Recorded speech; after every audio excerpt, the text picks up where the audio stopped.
Cendrillon. Il était une fois une belle et gentille jeune fille qui, malheureusement, avait perdu sa maman.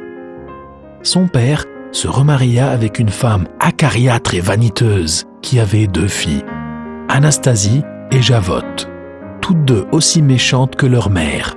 Toutes les 3 considéraient la jeune fille comme leur servante et lui faisaient accomplir toutes les tâches pénibles. Laver le sol, faire la vaisselle, la lessive. À la fin de la journée, épuisée par tant de travail, elle allait s'asseoir devant la cheminée, près des cendres. C'est pour cela que ses 2 demi-sœurs l'appelèrent Cendrillon. Un jour, un messager arriva de la cour du roi. Il parcourait le pays pour inviter les jeunes filles au bal donné par le prince qui désirait se choisir une fiancée. La nouvelle déclencha une grande agitation dans la maison. La belle-mère de Cendrillon et ses 2 filles s'interrogeaient à propos de la toilette qu'elles allaient porter. « Quelle robe vais-je mettre ?» s'inquiéta Javotte. « Et moi, quels souliers? Ceci? Cela ?» dit Anastasie. « De quel collier vais-je me parer ?» rajouta la belle-mère. Cendrillon, qui n'était pas rancunière, aida ses sœurs à s'habiller et à se coiffer. Cendrillon savait bien que sa marâtre ne voulait pas d'elle au bal, et, de toute façon, elle n'avait aucune jolie robe à se mettre. Arriva l'heure de partir au bal. Cendrillon, le cœur serré, regarda sa belle-mère et ses sœurs s'éloigner. Puis, elle alla s'asseoir sur un banc et se mit à pleurer à chaudes larmes.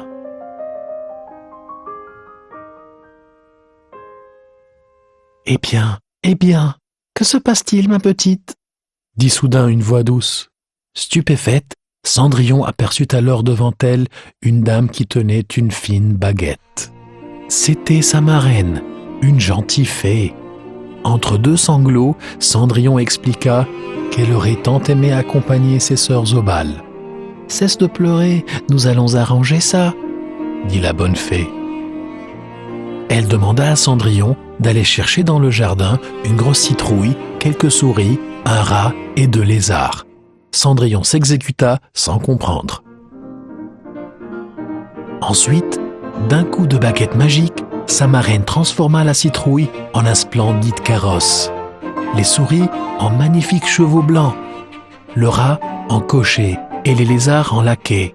Cendrillon était émerveillée. « Tout cela est grandiose !» dit-elle. « Mais je ne peux pas y aller vêtue de la sorte, en haillons. »« Ne t'inquiète pas !» dit la fée, et d'un coup de baguette magique, les vieux vêtements de Cendrillon laissèrent la place à une robe somptueuse. La fée la chaussa ensuite d'une très jolie paire de pantoufles de verre, la plus délicate des fourrures. « Mais attention !» dit la marraine. « L'effet de la magie s'arrêtera dès que l'horloge aura sonné le dernier coup de minuit. N'oublie pas de rentrer un peu avant. »« C'est compris !» dit Cendrillon. Elle remercia sa marraine et partit. Cendrillon arriva au palais. Lorsqu'elle entra dans l'immense salle de bal, tous les regards se tournèrent vers elle. Personne ne la connaissait, et on murmurait partout. « Qui est-elle ? Quelle beauté ! Quelle grâce ! D'où vient-elle » Même ses sœurs ne la reconnurent pas. Quant au prince, il fut émerveillé. Cendrillon était bien la plus belle jeune fille du bal. Le prince l'invita pour la première danse, puis pour la deuxième, et finalement, ils dansèrent ensemble toute la soirée. Cendrillon s'amusait tellement qu'elle en oublia l'heure. Tout à coup, elle entendit sonner le premier coup de minuit. Se souvenant alors des recommandations de sa marraine, elle balbutia une excuse auprès du prince et s'enfuit. En descendant précipitamment les escaliers, Cendrillon perdit une de ses pantoufles de verre. Surpris, le prince n'eut même pas le temps de faire un geste pour la rattraper. « Vite, vite, à la maison !» cria Cendrillon au cocher. Elle arriva chez elle juste à temps, au 12e coup de minuit, à l'instant même où l'enchantement prenait fin. La citrouille, les souris, le rat et les lézards retrouvèrent alors leur aspect initial.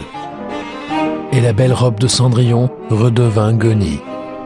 Le prince, qui se demandait pourquoi sa cavalière était partie si subitement, ne prêtait plus attention au bal. Il sortit et s'assit tout triste sur une des marches de l'escalier. C'est alors qu'il aperçut la petite pantoufle de verre perdue par Cendrillon.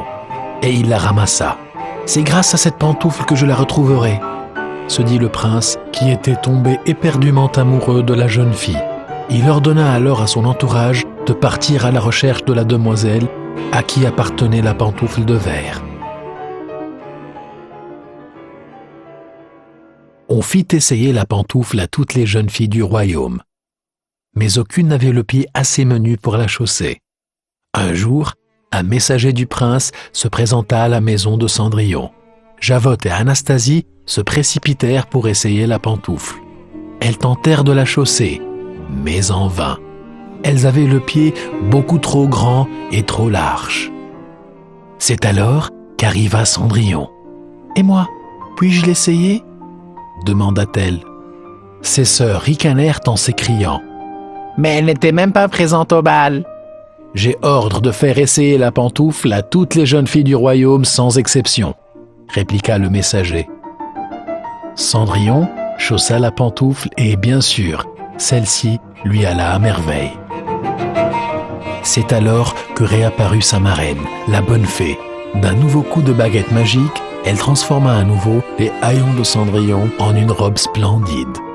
Stupéfaites, Anastasie et Javotte reconnurent la jeune fille du bal.